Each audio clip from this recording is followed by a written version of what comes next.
Hi, mother and child care में आपका स्वागत है। आज की इस वीडियो में हम बताने वाले हैं कि प्रेगनेंसी के दौरान सांस फूलती क्यों है और इससे बच्चे पर कोई दुष्प्रभाव तो नहीं पड़ता और इसको ठीक करने के उपाय क्या हैं। तो आइए जानते हैं। तो ये तो आप सभी जानते हैं कि प्रेगनेंसी के दौरान बहुत सारी प्रॉब्लम्स होती हैं, जैसे गैस बनना, इंडाइजेशन होना, कब्ज होना, जी मिचलाना, उल्टी आना। उन्हीं में से एक प्रॉब्लम है सांस लेने में प्रॉब्लम होना, यानी डिफिकल्टी इन ब्रीदिंग। तो एक रिसर्च हुई थी, उसमें पता चला था कि लगभग 70-80% लेडीज को प्रेगनेंसी के दौरान सांस फूलने की दिक्कत होती ही है। तो आइए जानते हैं कि इसके पीछे कारण क्या है। तो सबसे पहला कारण तो यही है कि जैसे जैसे आपकी प्रेगनेंसी आगे बढ़ती है तो वैसे वैसे आपके बच्चे का साइज बढ़ता है और आपके यूट्रस का साइज भी बढ़ता है। तो बच्चा सबसे पहले बिल्कुल यहाँ नीचे होता है, तो जैसे जैसे बच्चे का साइज बढ़ता है तो वैसे वैसे यहाँ ऊपर तक आता जाता है और यहाँ डायफ्राम होता है, यहाँ डायफ्राम तक आ जाता है। तो इसकी वजह से क्या है कि लंग्स पर प्रेशर पड़ता है और हमें सांस लेने में प्रॉब्लम आने लग जाती है।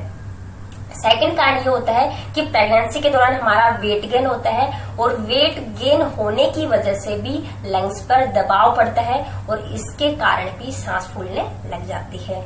तीसरा कारण ये है कि प्रेगनेंसी के दौरान एक हार्मोन होता है प्रोजेस्टेरोन हार्मोन, उसका लेवल काफी ज्यादा बढ़ जाता है और उसका लेवल बढ़ने की वजह से वो डायरेक्ट हमारे ब्रीदिंग सिस्टम पर इफेक्ट करता है। तो इसकी वजह से भी हमें सांस फूलने लग जाती है या आप कह सकते हैं कि हमें सांस लेने में प्रॉब्लम महसूस होती है।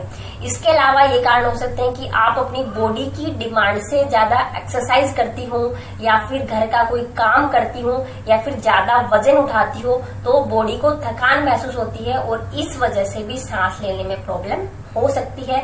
नेक्स्ट कारण है कि प्रेगनेंसी के दौरान अगर आप पानी कम पीती हैं तो ये भी एक कारण हो सकता है कि आपकी सांस फूलने लग जाए, क्योंकि प्रेगनेंसी के दौरान पानी की डिमांड ज्यादा हो जाती है तो इसलिए पानी ज्यादा पिए। जब भी प्रेगनेंसी के दौरान हमें कोई छोटी सी भी प्रॉब्लम होती है तो हमें अपनी चिंता हो या ना हो, लेकिन सबसे पहले हमें अपने बच्चे की चिंता होती है कि इससे बच्चे पर कोई दुष्प्रभाव तो नहीं पड़ेगा। तो सांस फूलने की वजह से बच्चे पर कोई भी दुष्प्रभाव नहीं पड़ेगा, क्योंकि आपका बच्चा यूट्रस यानी गर्भाशय के अंदर बिल्कुल सेफ है, बिल्कुल सुरक्षित है। तो आप बिल्कुल भी टेंशन ना लें इस बात की।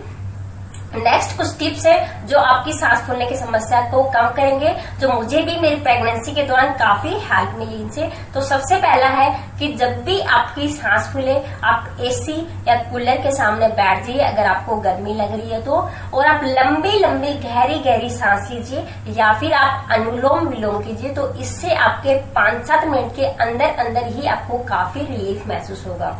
नेक्स्ट है कि आप जब भी कोई काम करती हैं, वर्कआउट करती हैं तो अगर आपकी सांस फूलती है तो आप आराम कीजिए, बाईं करवट की ओर लेकर लेट जाइए, क्योंकि बाईं करवट की ओर लेटने से आपकी ऑक्सीजन की सप्लाई ज्यादा मिलती है। तो आपके डॉक्टर्स भी करवट लेने को बोलते हैं, तो यही कारण होता है क्योंकि इसमें ऑक्सीजन की सप्लाई ज्यादा होती है।